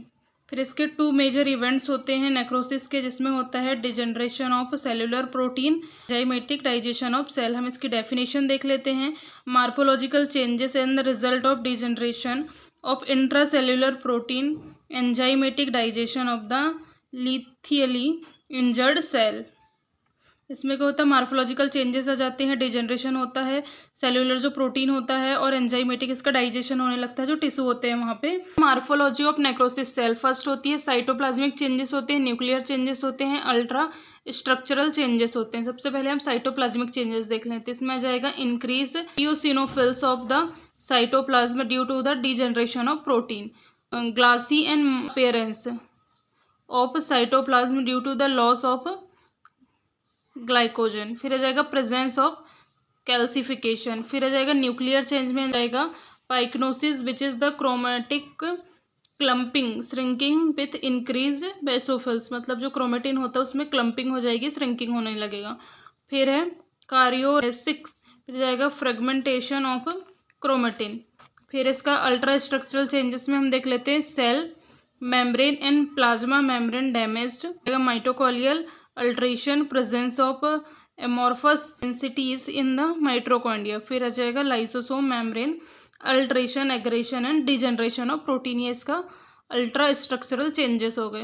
अब हम नेक्रोसिस के टाइप्स देख लेते हैं। फर्स्ट आ जाएगा कोएगुलेटिव नेक्रोसिस, फिर आ जाएगा लिक्विफेक्टिव नेक्रोसिस, फिर आ जाएगा कीजेजन नेक्रोसिस, फिर आ जाएगा फैट नेक्रोसिस, नेक्स्ट आ जाएगा गैंग्रीनियस नेक्रोसिस, फिर आ जाएगा फाइब्रिनोइड नेक्रोसिस, ओस्टियो नेक्रोसिस, फिर आ जाएगा जेंकर्स डिजनरेशन। आज का हमारा नेक्स्ट क्वेश्चन रहने वाला है फिफ्थ का भी, difference between benign and malignant tumour. सबसे पहले हम बिनाइन और मैलिग्नेंट ट्यूमर होता क्या है पहले ये देख लेते हैं। जो बिनाइन ट्यूमर होता है वो क्या है, नॉन कैंसरस होता है, नॉन कैंसरस मास होता है, जिसमें क्या होती है एबनॉर्मल सेल ग्रोथ होते जाती है slowly, does not invade surrounding tissues and does not spread to other part of the body. जो बिनाइन ट्यूमर होते हैं वो उसकी जो सराउंडिंग टिश्यू होते हैं उनमें इन्वेड नहीं होते हैं और स्प्रेड भी बॉडी में नहीं होते हैं। पर जो मैलिग्नेंट टिश्यू होते हैं वो कैंसरियस ग्रोथ होती है, एबनॉर्मल सेल ग्रोथ होती है, और जो उनके सराउंडिंग टिश्यू हैं उनमें इन्वेड हो जाते हैं, मतलब उसको भी ये कवर कर लेते हैं, स्प्रेड होते हैं, मतलब एक पार्ट से दूसरे पार्ट के बॉडी पार्ट में स्प्रेड होते हैं मैलिग्नेंट ट्यूमर। अब हम इसका डिफरेंस बिटवीन देख लेते हैं। सबसे पहले आ जाएगा features, benign tumour, malignant tumour. Features में ग्रॉस फीचर हम देख लेते हैं, size and pattern in growth. तो जो बिनाइन ट्यूमर होता है वो यूजुअली स्मॉल होते हैं, कोएसिव होते हैं और एक्सपेंसिव होते हैं। फिर जो मैलिग्नेंट ट्यूमर होते हैं वो ऑफन लार्जर होते हैं, इन्वेजन होते हैं, इन्फिल्ट्रेटिंग ट्यूमर होते हैं। फिर हम नेक्स्ट देख लेते हैं बॉर्डर और इसकी मार्जिन देख लेते हैं। तो जो बिनाइन होते हैं वो कैप्सुलेटेड होते हैं और बेल सरकमसाइज होते हैं। फिर जो मैलिग्नेंट होते हैं वो क्या होते हैं, पोअरली सरकमसाइज होते हैं और इरेगुलर मार्जिन्स होती हैं। नेक्स्ट आ जाएगा हेमरेज एंड नेक्रोसिस। जो बिनाइन होते हैं वो रेयर होते हैं, इनमें कॉमन होता है। सराउंडिंग टिश्यू बिनाइन में ऑफन कंप्रेसेड और नॉन इन्वेडेड होते हैं और मैलिग्नेंट में यूजुअली इन्वेडेड होती हैं। फिर माइक्रोस्कोपिक फीचर हम देख लेते हैं। इसमें डिफरेंशियल एनाप्लेसिया होता है। तो जो बिनाइन होता है उसमें well differentiate usually remembering tissue of origin होती हैं, और इसमें मैलिग्नेंट में some lack of differentiate anaplasia often atypical होता है। फिर प्लियोमॉर्फिज्म में होता है, यूजुअली नॉट प्रेजेंट, बिनाइन में नॉट प्रेजेंट और मैलिग्नेंट में ऑफन प्रेजेंट। न्यूक्लियर मॉर्फोलॉजी इसमें क्या होती है, ऑफन नॉर्मल होते हैं। फिर increase nuclear cytoplasmic anisonucleosis, irregular nuclear membrane, hyperchromatic nucleus, abnormal large nuclei. अब इसका नेक्स्ट देख लेते हैं हम माइटोटिक फिगर्स। तो जो बिनाइन होते हैं उसमें may be present, always typical होता है, और जो मैलिग्नेंट होते हैं उसमें इंक्रीज, टिपिकल एंड एबनॉर्मल होते हैं। पॉलरिटी देख लेते हैं, बिनाइन में रिटेंड होती है और मैलिग्नेंट में लॉस्ट होती है। अब हम इसका बिहेवियर देख लेते हैं, रेट ऑफ ग्रोथ। तो जो बिनाइन होती है उसमें यूजुअली प्रोग्रेसिव और स्लो होती है, और जो मैलिग्नेंट होती है उसमें erratic, may be slow to rapid. फिर नेक्स्ट देख लेते हैं लोकल इन्वेजन। इसमें जो बिनाइन होता है उसमें डो नॉट इन्वेड होता है और इन्फिल्ट्रेट होता है। फिर जो मैलिग्नेंट होता है उसमें locally invade, infiltrate, surrounding tissues होते हैं। फिर हम नेक्स्ट देख लेते हैं मेटास्टेसिस। तो जो बिनाइन होता है उसमें मेटास्टेसिस एब्सेंट होती हैं, और जो मैलिग्नेंट होता है उसमें फ्रिक्वेंटली मोर होती है, likely with large differentiate primary tumour. हमारा नेक्स्ट क्वेश्चन है फिफ्थ का सी, जेनेटिक काउंसलिंग। ये जेनेटिक्स में पूछे जाने वाला क्वेश्चन है। जेनेटिक्स में 12 मार्क्स के हमारा क्वेश्चंस आते हैं। फार्मापैथोजेनेटिक्स का जो कंबाइंड पेपर होता है उसमें जेनेटिक्स के 12 मार्क्स के क्वेश्चन आते हैं। तो जिसमें से ये एक क्वेश्चन है जेनेटिक्स का, जेनेटिक काउंसलिंग का। तो हम देख लेते हैं। Genetic counselling is the communication process which deal with the human problem associated with the occurrences and risk of occurrence of the genetic disorder in a family. तो जो जेनेटिक काउंसलिंग होती है वो क्या होती है, कम्युनिकेशन प्रोसेस होती है। अगर किसी को फैमिली में जेनेटिक डिसऑर्डर है, डिसीज़ है, तो उसके लिए क्या दी जाती है, जेनेटिक काउंसलिंग दी जाती है। अब हम इसके पर्पस देख लेते हैं। The birth of the defective child is the traumatic event in any parents life, two issues must be resolve. तो जो जेनेटिक काउंसलिंग होते हैं उसमें क्या होता है, अगर चाइल्ड बर्थ से डिफेक्टिव पैदा होते हैं या फिर क्या होते हैं, कई बार बहुत सारे ट्रॉमेटाइजिंग इवेंट होते हैं जो पेरेंट्स होते हैं उनके, जैसे बहुत सारे बेबीज़ का क्या होना, जन्म लेना, या फिर डिफेक्टिव के साथ साथ क्या होते हैं, कई बार डेथ बेबी ही पैदा होते हैं। तो बहुत सारे टीचिंग इवेंट्स होते हैं जो पेरेंट्स की लाइफ में आते हैं, तो उसके लिए हम जेनेटिक काउंसलिंग देते हैं। उसमें क्या होता है, deal with the immediate and future care of the affected child. तो इसमें क्या दी जाती है, इमीडिएट केयर प्रोवाइड किया जाती है, और उसमें फ्यूचर की केयर, कैसे चाइल्ड की फ्यूचर केयर करना है उसके लिए इसमें बताया जाता है, प्रिपेयर किया जाता है, काउंसलिंग दी जाती है। फिर ability of future children is the family having the similar defect. अगर प्रीवियस बच्चे को कोई डिफेक्ट था और वैसा ही कोई डिफेक्ट बच्चे को देखने को मिलता है, तो उसमें क्या किया जाता है, उनको पहले से प्रिपेयर किया जाता है अगर सिमिलर डिफेक्ट होने के चांसेस हैं तो। फिर हम इंडिकेशन देख लेते हैं जेनेटिक काउंसलिंग के। इसमें आ जाएगा hereditary disease in the patient and family. अगर किसी हेरिडिटरी डिसीज़ है पेशेंट फैमिली में, तो उस टाइम में हमें जेनेटिक काउंसलिंग की ज़रूरत होती है। फिर है बर्थ डिफेक्ट, कंजेनिटल एब्नॉर्मलीज। अगर बर्थ डिफेक्ट से अगर पहले का बच्चा हुआ है या फिर किसी को उनकी फैमिली हिस्ट्री है, तो उस टाइम में भी ये ज़रूरत होती है। फिर है mental retardation, as maternal age. फिर आ जाएगा early onset of cancer in family, miscarriage. अगर रिकरेंट मिसकैरेज की भी हिस्ट्री है, तो उस टाइम में भी जेनेटिक काउंसलिंग की बहुत ज़्यादा नीड होती है। फिर है माल फॉर्मेशन। फिर है tendency of develop a neurological condition. फिर नेक्स्ट आ जाएगा it is the indicate for the new born infant children and their families. फिर हम जेनेटिक काउंसलर देखते हैं। Genetic counsellor are the professional who have the complete the mastered programme in medical genetic and counselling skill. Counselling कौन दे सकता है, जिसने mastered किया हो जेनेटिक और काउंसलिंग की स्किल में। अब हम कंपोनेंट देख लेते हैं जेनेटिक काउंसलिंग के। इसमें आ जाएगा initial interview, obtaining a history and preparing a pedigree. फिर आ जाएगा इस्टेब्लिशिंग अ डायग्नोसिस। फिर आ जाएगा calculating and presenting the risk. फिर आ जाएगा qualification the numerical values of risk.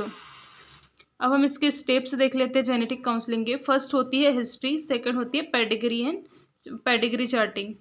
फिर हम इसके टाइप्स देख लेते हैं जेनेटिक काउंसलिंग के। Directive counselling, non directive counselling, pre test counselling, post test counselling. अब हमारा लास्ट पॉइंट बचा है role of nurse. Role of nurse लिखना बहुत ही इंपॉर्टेंट होता है। फर्स्ट आ जाएगा recognise genetic disorder by their physical characteristic and clinical manifestation. हमें क्या करना है, जो जेनेटिक डिसऑर्डर हैं उनको क्या करना है, असेस करना है, रिकॉग्नाइज करना है रिकॉग्नाइज करना। फिर आ जाएगा create a genetic pedigree diagram of the family history. हमें क्या करना है, जेनेटिक पेडिग्री वहाँ पे बनाना है।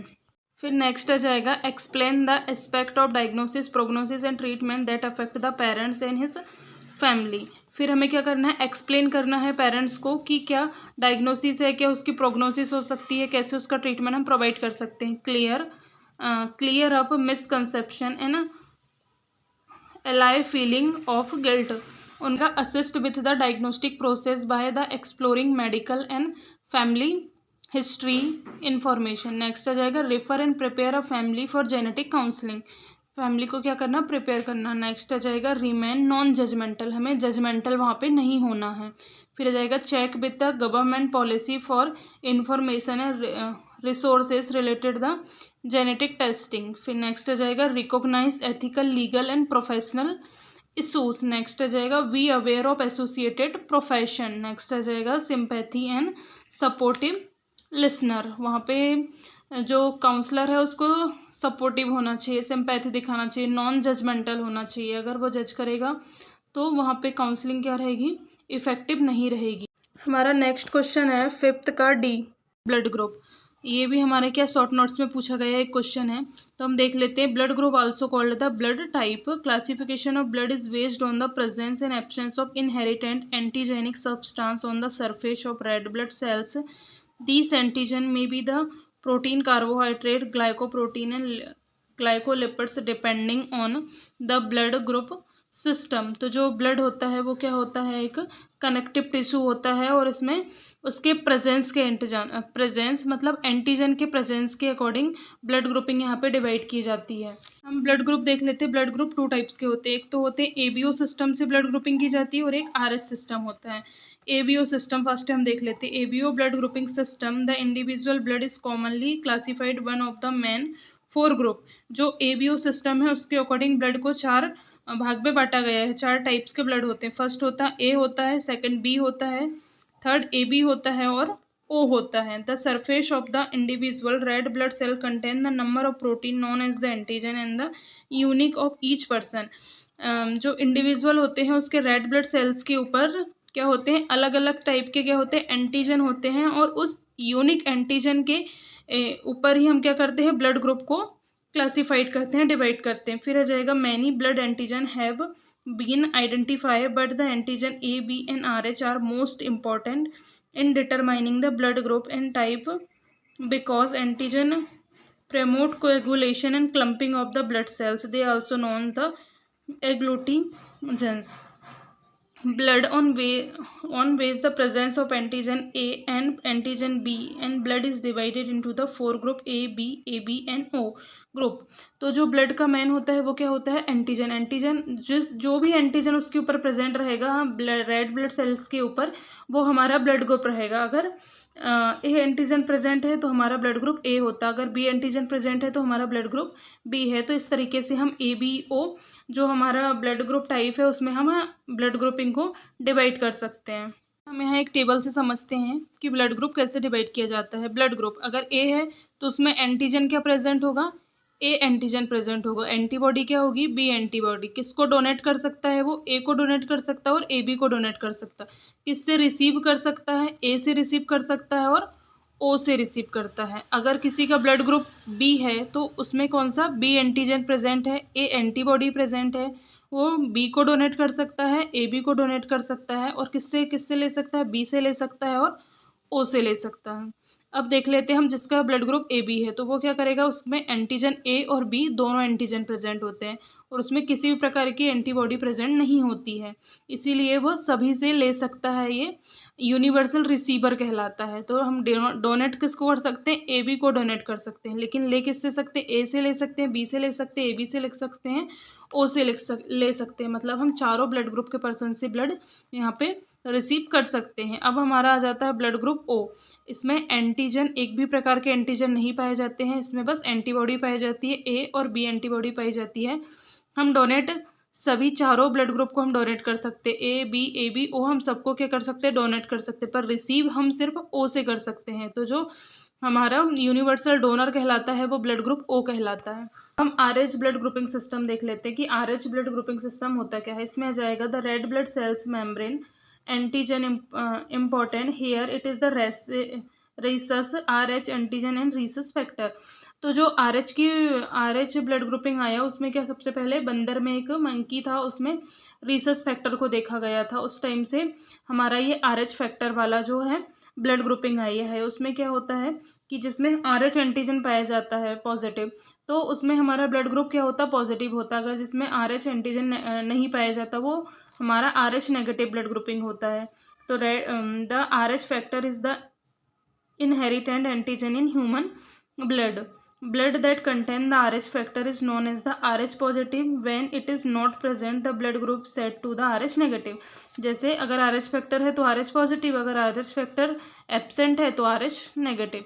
फिर आ जाएगा Rh blood does not naturally contain Rh antibody. फिर आ जाएगा if Rh positive blood is injected into the Rh negative person the recipient develop the Rh antibody।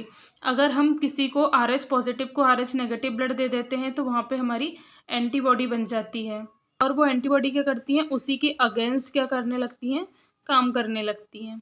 तो जो Rh फैक्टर के अकॉर्डिंग ब्लड ग्रुप डिवाइड होता है वो 8 types का ब्लड ग्रुप होता है, मतलब 4 पॉजिटिव होते हैं, 4 नेगेटिव होते हैं। अब हम देख लेते हैं जो ब्लड ग्रुप ए होता है वो किस किस को गिव कर सकता है, can give to A positive को दे सकता है, ए बी पॉजिटिव को दे सकता है। किससे ले सकता है, ए से ले सकता है, ए पॉजिटिव से, ए नेगेटिव से ले सकता है, ओ पॉजिटिव से ले सकता है, ओ नेगेटिव से ले सकता है। ऐसे ही बी में भी होता है, बी से बी पॉजिटिव से ले सकता है, ए बी पॉजिटिव से ले सकता है। किस किस से रिसीव कर सकता है, बी पॉजिटिव से ले सकता है, बी नेगेटिव से ले सकता है, ओ पॉजिटिव से लग सकता है, ओ नेगेटिव से ले सकता है। यहाँ पे ये गिव टू है, ये रिसीव, मतलब हम किस किस को दे सकते हैं, किस किस को रिसीव कर सकते हैं। तो ये आप देख लीजिए। फिर हमारा जो आरएच ब्लड ग्रुप सिस्टम है most important system after ABO, मतलब सबसे पहले हमारा एबीओ सिस्टम से हम ब्लड ग्रुपिंग करते हैं, उसके बाद हम आरएच ब्लड ग्रुपिंग में आते हैं। आज का हमारा क्वेश्चन है 5th का E. Causes of congenital abnormalities. इसमें हम क्या देख लेते हैं, कंजेनाइटल एबनॉर्मलिटीज़ के हम कॉजेज देख लेते हैं। तो इसमें आ जाएगा congenital abnormalities, congenital anomalies, congenital information and birth defect. मतलब जो कंजेनाइटल एबनॉर्मलिटीज़ है उनको हम इस नाम से भी जानते हैं, कंजेनाइटल एनोमलीज भी बोलते हैं, कंजेनाइटल मालफॉर्मेशन बोलते हैं और बर्थ डिफेक्ट के नाम से भी जानते हैं।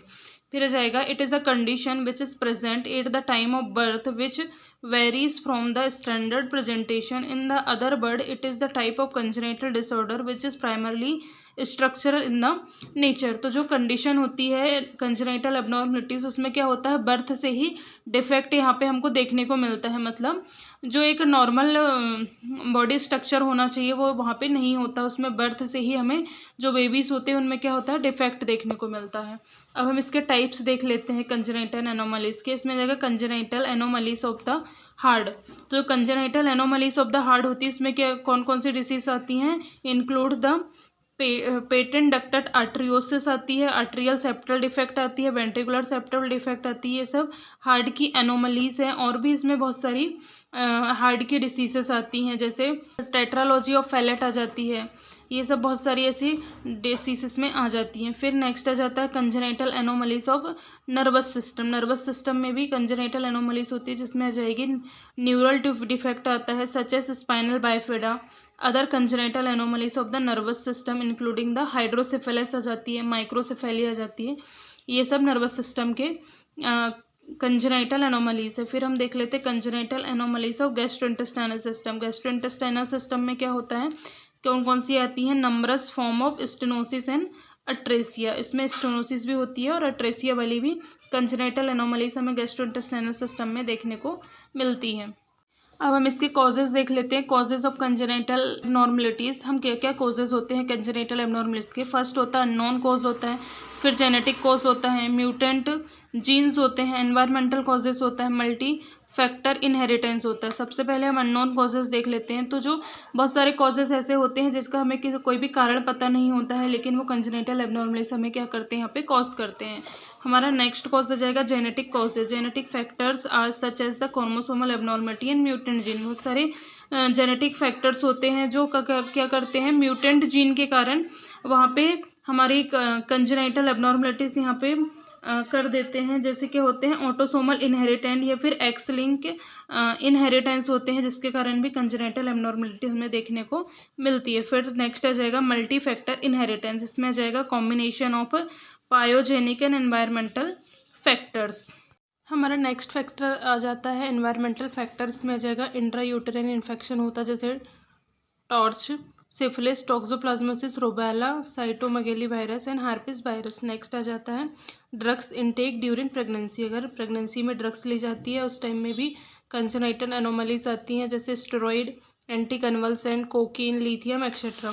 नेक्स्ट आ जाता है एक्सरेस एक्सपोजर ड्यूरिंग प्रेगनेंसी। अगर इससे एक्सपोज हुई है प्रेगनेंसी के टाइम में फीमेल, तो उस टाइम में भी हमें कंजेनाइटल एनोमलीज होने के चांसेस रहते हैं। नेक्स्ट आ जाता है मैटरनल डिसऑर्डर, जैसे diabetes mellitus, CF, endocrine abnormalities, iodine deficiency, folic acid deficiency and malnutrition. Next आ जाएगा एबनॉर्मल इंट्रायूटेराइन एनवायरनमेंट, जैसे बाइकार्बोनेट यूट्रस, सेप्टल यूट्रस या फिर हाइड्रोमिनियास। मैटरनल एडिक्शन, अगर अल्कोहल, टबाको, स्मोकिंग ये सब अगर फीमेल करती है तो उस टाइम में भी एबनॉर्मलीज होने के चांसेस रहते हैं। नेक्स्ट आ जाएगा एनवायरमेंटल पॉल्यूशन, जैसे एयर और म्यूटेड जीन, ये सब उसके कारण बनते हैं कंजेनाइटल एनोमलीज के। आज का हमारा लास्ट क्वेश्चन है 5th का F, डाउन सिंड्रोम। ये हमारा जेनेटिक्स का क्वेश्चन यहाँ पे शॉर्ट नोट्स में पूछा गया है। Down syndrome in the trisomy 21 is the genetic disorder caused by the presence of all and part of the extra 21st chromosome. तो इसमें क्या हो जाती है, जो डाउन सिंड्रोम होता है उसमें ट्राइसोमी 21 हो जाती है। मतलब 21 नंबर का जो क्रोमोसोम होता है उसमें क्या हो जाती है, ट्राइसोमी हो जाती है। मतलब एक एक्स्ट्रा एक्स उसमें क्या हो जाता है, बढ़ जाता है। It is the name after the John Langdon Down, the British doctor who described in it is 1866 identify as the chromosome 21st trisomy by Jerome Lejeune in 1986। अब हम इसकी डेफिनेशन देख लेते हैं। Down syndrome, it is a condition in which the child is born with the extra copy of their 21st chromosome. इसमें क्या होती है, एक्स्ट्रा कॉपी हो जाती है किसकी, 21st क्रोमोसोम की। फिर आ जाएगा इंसिडेंस, हम देख लेते हैं। Down syndrome is the estimated in 1/800 to 1000 live birth. इसमें डाउन सिंड्रोम में 800 से 1000 लाइव बर्थ में किसी एक चाइल्ड को ये होता है। Occurs in the races and economic groups. अब हम इसकी एटियोलॉजी देख लेते हैं, जिसमें फर्स्ट आ जाएगा माइटोटिक नॉन डिसजंक्शन, फिर आ जाएगा ट्रांसलोकेशन ऑफ क्रोमोसोम, नेक्स्ट आ जाएगा एडवांसिंग मैटरनल एज, फिर आ जाएगा having had one child with down syndrome. अगर पहले से कोई चाइल्ड डाउन सिंड्रोम से ग्रसित है तो उसमें क्या, फिर से जो नेक्स्ट बेबी होगा उसमें डाउन सिंड्रोम होने के चांसेस बढ़ जाते हैं। फिर हम इसके सिम्टम्स देख लेते हैं। इसमें आ जाएगा फ्लैपी लिम्स हो जाएंगे, round face with full cheeks. हमारा आ जाएगा epicanthal fold eye that stand up at the outer corner with fold of skin covering the inner corner of the eye. फिर आ जाएगा प्रोट्यूडिंग टंग्स, फिर आ जाएगा flattening of block of the head, फिर आ जाएगा excess skin on the back of the neck, short broad hand that have the single transverse crease on the palm. फिर नेक्स्ट आ जाएगा सीवियर मेंटल रिटार्डेशन होगा, डिओडिनल एंड एसोफेजियल एट्रेसिया होगा, small hand रहेंगे, small नेक होगा, small height उसकी क्या रहेगी, छोटी रहेगी, और उस जो मसल टोन रहेगी वो क्या रहेगी, पुअर रहेगी। अब हम इसके कॉम्प्लिकेशन देख लेते हैं, जिसमें फर्स्ट आ जाएगा एक्यूट ल्यूकेमियास हो सकता है, infection, degenerative changes in brain जैसे Alzheimer disease in middle age में। फिर आ जाएगा there are usually cheerful and affectionate, फिर आ जाएगा air infection and accumulation of fluid in air. Abnormalities in heart, usually the hole in the wall that divided the main chambers of the left and right side of the heart, मतलब heart की abnormalities भी इसमें देखने को मिलेगी। फिर आ जाएगा abnormalities can occurs in the digestive tract, digestive tract में भी abnormalities देखने को मिलेगी, जैसे एट्रेसिया वगैरह होते हैं। फिर आ जाएगा risk of developing cancer of the white blood cells, जो WBCs होते हैं उसका भी कैंसर यहाँ पे हमें देखने को मिल सकता है, और अल्जाइमर डिसीज़ के भी रिस्क हो सकते हैं। Parental screening of down syndrome, अगर कोई बच्चा पहले से डाउन सिंड्रोम से अफेक्टेड है तो नेक्स्ट चाइल्ड के टाइम में यहाँ पे पेरेंटल स्क्रीनिंग कर सकते हैं, जिससे हम 3 मार्कर होते हैं जिसके द्वारा हम पता लगा सकते हैं डाउन सिंड्रोम का। तो 3 मार्कर ऑफ डाउन सिंड्रोम, इसमें जाएगा सीरम अल्फा फीटोप्रोटीन, फिर आ जाएगा कोरियोनिक गेनेडोट्रोपिन, नेक्स्ट आ जाएगा अनकॉन्जुगेटेड एस्ट्रियोल्स। अदर टेस्ट में आ जाएगा एमनियोसेंटेसिस करा सकते हैं, कोरियोनिक बिलाई सैम्पलिंग करवा सकते हैं, फिर आ जाएगा परक्यूटेनियस अम्लाइकल ब्लड सैम्पलिंग, ये सब भी अदर टेस्ट में आते हैं डाउन सिंड्रोम को पता लगाने के लिए। अब इसका मैनेजमेंट हम देख लेते हैं। There is the cure for Down syndrome but there is the wide variety of support and educational programme that can help the both people with the condition and their families. जो Down syndrome है उसका cure नहीं है, लेकिन इसमें हम educational programme के through जो पेरेंट्स हैं उनको हम एजुकेट कर सकते हैं। यहाँ पे हमारा 2018 का कंप्लीट पेपर सॉल्यूशन फार्माकोलॉजी का फिनिश होता है। अगर आपको ये क्लास अच्छी लगी हो तो प्लीज़ लाइक करें, अपने दोस्तों के साथ में शेयर करें और बेल आइकन को प्रेस करके रखें, जिससे आपको अगली क्लास का नोटिफिकेशन आपको टाइम से मिल जाए, ताकि आप किसी भी इम्पोर्टेंट क्वेश्चन को स्किप ना करें। अब हमारे कल की क्लास में रहने वाला है 2019 का हम पेपर सॉल्यूशन इसमें सॉल्व करने वाले हैं, तो आप क्लासेस से टाइम से जुड़ना बिल्कुल भी ना भूलें। हमारे एग्ज़ाम के 10 दिन ही बचे हुए हैं, आप उसमें अच्छे से अपनी तैयारी को मजबूत कर सकते हैं प्रीवियस ईयर के क्वेश्चंस को देख के। तो चलो हम आज की क्लास को यहीं पे फिनिश करते हैं। Thank you for watching this video.